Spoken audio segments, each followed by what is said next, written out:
Our first building block to art quilting is printing. Add this element to your toolbox today on Quilting Arts.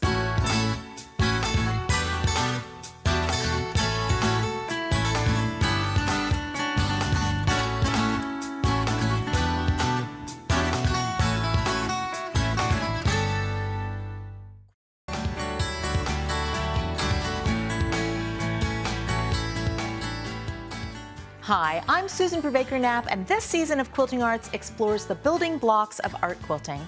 There are many elements that come together to influence our designs and style. Plus, we're always learning new techniques and building on the skills we already have. We start out with printing. It's a primary block of many art quilts.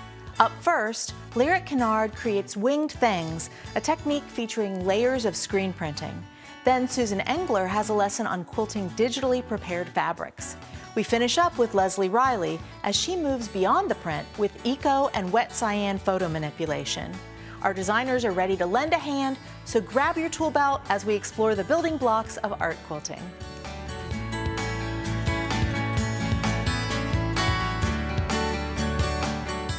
Today we're going to be doing layered screen printing with Lyric Kennard. Welcome. Thank you. We have whole cloth screen printing here today, and we're going to talk a little bit about how to put images together. I have this thing for wings, right? I like it, so I put a wing on it. I do that with lots of things. So when I find an image that I really love, I will play with it in Photoshop and find different images and make them into different sizes, trying to find both the main image as a focal point and then background images and then secondary images. So something with an all-over texture like these would be a good background texture. This would be a good secondary image. And then, since I'm doing the wings, I like to figure out what kind of wings can I put on this. There's all different kinds. I've found copyright-free clip art. This is from actual dragonfly that I scanned, a photograph of a tattered moth. I took off its head in Photoshop. There was another butterfly that didn't Photoshop well, so I just traced it. Yeah, just trace it. And then you can do all kinds of funny, fancy things. But you have to find things that are the correct scale for what you're trying to find. So once I get a screen made up, this is the key. I'll layer my screens together so I can see how they fit. Now, are these like Thermofax screens? Yes, they're Thermofax screens. So what we're going to do is the process for this. You're going to start with hand-dyed cloth. It has to be dyed instead of printed. And why is that? We are going to discharge it first. So take a household product that contains bleach. And our first screen is that textured imagery. And we're going to take a little bit of it out. And I don't do a really clean print because in this case, look at that, I'm going for texture instead of the whole image. Right? Great. And so this will bleach out over time. Now the bleach doesn't hurt the screens, right? You just wash it out? The bleach doesn't hurt the screens, but you will need to use some sort of bleach stop to make it stop bleaching on the top. And there are chemicals that you can buy that do that, right? Right. So once you get to that point and it's dried, then you're ready for your next layer. In this case, I chose, it's a Chinese zodiac sign. And I want it still to be subtle. I'm keeping it in the same color scheme and in the same as the fabric. So it's monochromatic. It's a little bit of blue.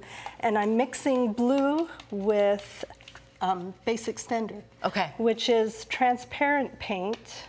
It's basically the stuff before they put the pigments in it. It's the pigment with it's the binder with no pigment in it. And then... which makes it very transparent, so you're going to get a very light blue. Right. So we'll put that back in there. We'll take care of that.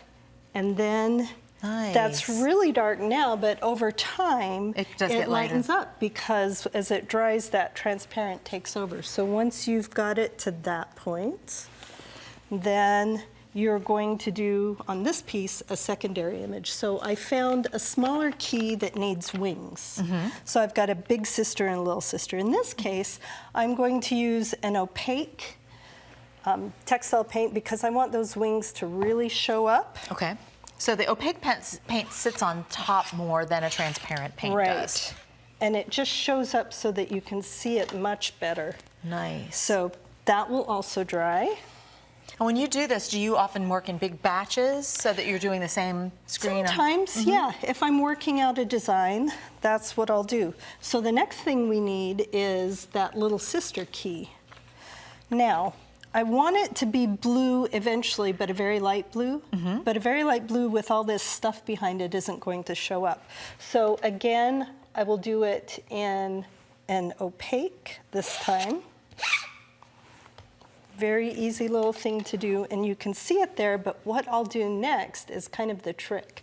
I'm going to mask out a lot of the background with that same white paint, and then let that dry. So you've created a solid background for something else? Right, that's Okay. what I've done.